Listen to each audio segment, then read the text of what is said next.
rheumatoid arthritis என்று சொல்லக்கூடிய முடக்குவாதம், gout, joint pain என்று சொல்லக்கூடிய ஒவ்வொரு மூட்டுகளிலுமே வலி, அதாவது கை மூட்டு, கால் மூட்டு இந்த மாதிரியான வலி, இதை எல்லாத்தையுமே சரி செய்யக்கூடிய ஒரு அற்புதமான இயற்கையான மருத்துவ குறிப்பை தான் இன்னைக்கு இந்த வீடியோல பார்க்க போறோம். rheumatoid arthritis இந்த மாதிரியான வலிகள்லாம் எதனால வருது அப்படின்றத நீங்க கண்டிப்பா தெரிஞ்சுக்கணும். நம்ம குடல்ல இருக்கும் ஆரோக்கியமான பாக்டீரியாக்கள் மூலம் இந்த rheumatoid arthritis வராம நம்மளால தடுக்க முடியும். ஆரோக்கியமான சத்துள்ள உணவுகள் மூலம் குடல்ல நன்மை செய்யும் பாக்டீரியாக்களை நம்மளால உருவாக்க முடியும். rheumatoid arthritis என்பது ஒரு ஆட்டோ இம்யூன் குறைபாடு. அதாவது உடல்ல இருக்கும் நோய் எதிர்ப்பு மண்டலம் உடல்ல இருக்கும் செல்களை தாக்கி அழிக்க ஆரம்பிக்கும். இது முதல்ல மூட்டுகளை பாதிக்க ஆரம்பிக்கும். இந்த ஆட்டோ இம்யூன் நோய் உடல்ல எந்த பாகத்தை வேணும்னாலும் தாக்க ஆரம்பிக்கும். அதற்கு ஒவ்வொரு பெயரும் இருக்கு. எலும்புகளை தாக்குச்சு அப்படின்னா அதுக்கு முடக்குவாதம் இல்லைன்னா rheumatoid arthritis அப்படின்னு சொல்லுவாங்க. இது முக்கியமாக நம்மளுடைய வாழ்வியல் முறை காரணமாக வருது. இதனுடைய அறிகுறி என்ன அப்படின்னா மூட்டுகள்ல வலி, வீக்கம், நிறம் மாறுதல், மூட்டுகளை மடக்கி நீட்டுவதில் சிரமம், இந்த மாதிரி ஏதாவது ஒரு அறிகுறி தெரியலாம். உடம்புல நோய் எதிர்ப்பு மண்டலத்தை வலுப்படுத்தி நோய் எதிர்ப்பு சக்தியை நம்ம உடம்புல அதிகரிக்கணும். அதுக்கு உண்டான ஒரு அருமையான இது எப்படி செய்யறதுன்னு பார்க்கலாம். வெல்கம் டு ஜோஸ் தமிழ் ஹெல்த் அண்ட் பியூட்டி. அதற்கு ஒரு பாத்திரத்துல இந்த கிளாஸால நான் 2 கிளாஸ் அளவுக்கு தண்ணி சேர்த்துக்கிறேன். இப்போ இதில் ஒரு 20 வேப்பிலை இலைகள் போல் சேர்த்துக்குங்க. நல்லா கழுவிட்டு சேர்த்துக்குங்க. சேர்க்கும் போது நல்லா கிள்ளிட்டு சேருங்க. இல்லைன்னா கத்திரிக்கோலால் நல்லா கட் பண்ணிவிட்டு கூட பொடிசாக கட் பண்ணிவிட்டு சேர்த்துக்குங்க. அடுத்ததாக இதில் ஒரு முக்கியமான பொருள் சேர்க்க போகிறோம். 1 டீஸ்பூன் அளவுக்கு பப்பாளி பழத்தினுடைய விதை, அதாவது காய வைத்த பப்பாளி பழத்தினுடைய விதை சேர்க்கிறேன். இது உங்களுக்கு நாட்டு மருந்து கடைகளில் கிடைக்கும். சப்போஸ் உங்களுக்கு நாட்டு மருந்து கடைகளில் கிடைக்கல அப்படின்னா பழக்கடைகளில் நாட்டு பப்பாளி பழம் வாங்கிக்கங்க. அது உள்ளே இருக்கக்கூடிய விதைகளை நிழல்லே காய வச்சு ஒரு டப்பாவில் ஸ்டோர் பண்ணிங்க. அதை நீங்கள் பார்த்து பயன்படுத்திக்கலாம். இப்போ அதையும் இது கூட சேர்த்தாச்சு.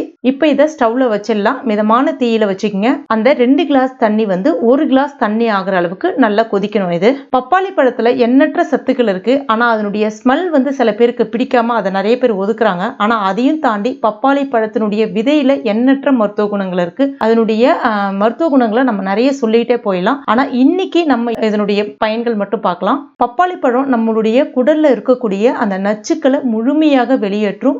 முக்கியமாக அந்த கெட்ட பாக்டீரியாக்களை அழித்து நல்ல பாக்டீரியாக்களை உடம்புல அதிகரிக்க செய்யும். இதனால நமக்கு நல்ல ஒரு நோய் எதிர்ப்பு சக்தி அதிகரிக்க ஆரம்பிக்கும். குடல்ல இருக்கக்கூடிய அந்த குடல் புழுக்களை மலம் வழியாக வெளியேற்றிவிடும். நல்ல பாக்டீரியாக்கள் உருவாகுவதன் மூலமாக நம்மளுடைய குடல் இயக்கம் சீராக ஆரம்பிக்கும். இதனால உங்களுக்கு நல்ல நோய் எதிர்ப்பு சக்தி அதிகரிக்கிறதுனால உங்களுக்கு இந்த மாதிரியான வலிகள் எல்லாமே நீங்கிடும். இது ஒரு அற்புதமான கை கண்ட மருத்துவம். இது கண்டிப்பா எல்லாருமே ட்ரை பண்ணி பாருங்க. இப்ப பாருங்க, இந்த தண்ணி நல்லா கொதிச்சிடுச்சு. இதை இப்ப நம்ம வடிகட்டிக்கலாம். வடிகட்டிட்டு நல்லா சூடா இருக்கும் போதே ஒரு பாதி எலுமிச்சப்பழ ஜூஸை இது கூட சேர்த்துக்குங்க. இந்த மாதிரியான மூட்டு வலி, கை கால் வலி, ஆர்த்ரைட்டிஸ் பிரச்சனை இருக்கிறவங்க கண்டிப்பாக விட்டமின் சி நிறைந்த உணவுகளை அதிகமாக எடுத்துக்கணும். விட்டமின் சி நிறைந்த உணவுகள் பார்த்தீங்கன்னா ஆரஞ்சு, எலுமிச்சப்பழம், நெல்லிக்காய் இதில் அதிகமாக இருக்கு. இப்போ இது கூட நீங்க எதுவுமே சுவைக்காக சேர்க்க வேண்டாம். அப்படியே நல்லாவே இருக்கும். மிதமான சூட்டில் இருக்கும்போது குடிங்க. காலையில சாப்பாடு சாப்பிட்டதுக்கு அப்புறமா ஒரு வேளை குடிங்க. அதுக்கப்புறமா, அதாவது காலையில சாப்பாடு சாப்பிட்டதுக்கு அப்புறமா இந்த கிளாஸ்ல பாதி கிளாஸ் மட்டும் குடிங்க. அதுக்கப்புறமா மிச்சம் பாதி அப்படியே வச்சு மூடி வச்சிருங்க. ஆறுனா பரவாயில்ல. அதுக்கப்புறமா சாயந்தரம் மாலை நேரங்களில் ஒரு வேளை நீங்கள் இதை குடிக்கலாம். இந்த மாதிரி தொடர்ந்து நீங்கள் அட்லீஸ்ட் ஒரு 20 நாளைக்கு குடிச்சிட்டு பாருங்க. நிச்சயமாக சொல்கிறேன், உங்களுக்கு இந்த மாதிரியான பிரச்சனைகள் எல்லாமே சரியாகிடும். உங்களால் பழையபடி அந்த மூட்டு வலி எந்த இதுவும் இல்லாமல் கை கால் எல்லாம் பழையபடி நீட்டி மடக்க முடியும். எந்த விதமான பிரச்சனையுமே இருக்காது. கண்டிப்பாக ட்ரை பண்ணி பாருங்க. ஒரு பேசிக் கான்செப்ட் தான். நம்மளுடைய குடல் இயக்கத்தை நம்ம ஆரோக்கியமாக வச்சுக்கிட்டாலே இந்த மாதிரியான பிரச்சனைகள் எப்பவுமே வராது. இது இந்த மாதிரி, அதாவது கவுட், மூட்டு வலி இருக்கிறவங்க மட்டும்தான் ட்ரை பண்ணணும் கிடையாது. சில பேருக்கு அந்த நரம்பு சம்பந்தமான பிரச்சனைகள் இருக்கும். கை கால்லாம் இந்த சில சமயங்களை சுண்டி எடுக்கிற மாதிரி இருக்கும். அந்த மாதிரியான பிரச்சனைகள் இருக்கிறவங்களும் தாராளமாக இதை ட்ரை பண்ணலாம். நம்ம உடம்புல அந்த ப்ரீபயோட்டிக் மற்றும் ப்ரோபயோட்டிக் நிறைந்த உணவுகளை அதிகமாக எடுத்துக்கணும். குடல்ல நன்மை செய்யும் பாக்டீரியாக்கள் உருவாக ஆரம்பிக்கும். அதனால தயிர், பால், பழைய சாதம், ராகி கூழ் இந்த மாதிரி நிறைய ப்ரோபயோட்டிக் நிறைந்த உணவுகளை நம்ம எடுத்துக்கணும்.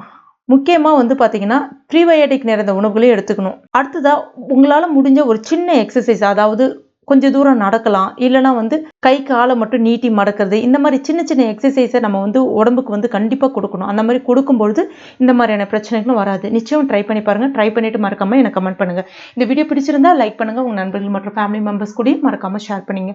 மேலும் இது போன்ற பயனுள்ள குறிப்புகளுக்கு நம்ம சேனலை இது வரைக்கும் நீங்க சப்ஸ்கிரைப் பண்ணாத நண்பர்களாக இருந்தீங்கன்னா உடனே சப்ஸ்கிரைப் பண்ணுங்க. கூடவே மறக்காம அந்த பெல் நோட்டிஃபிகேஷன் சிம்லையும் ப்ரெஸ் பண்ணுங்க. தேங்க்யூ.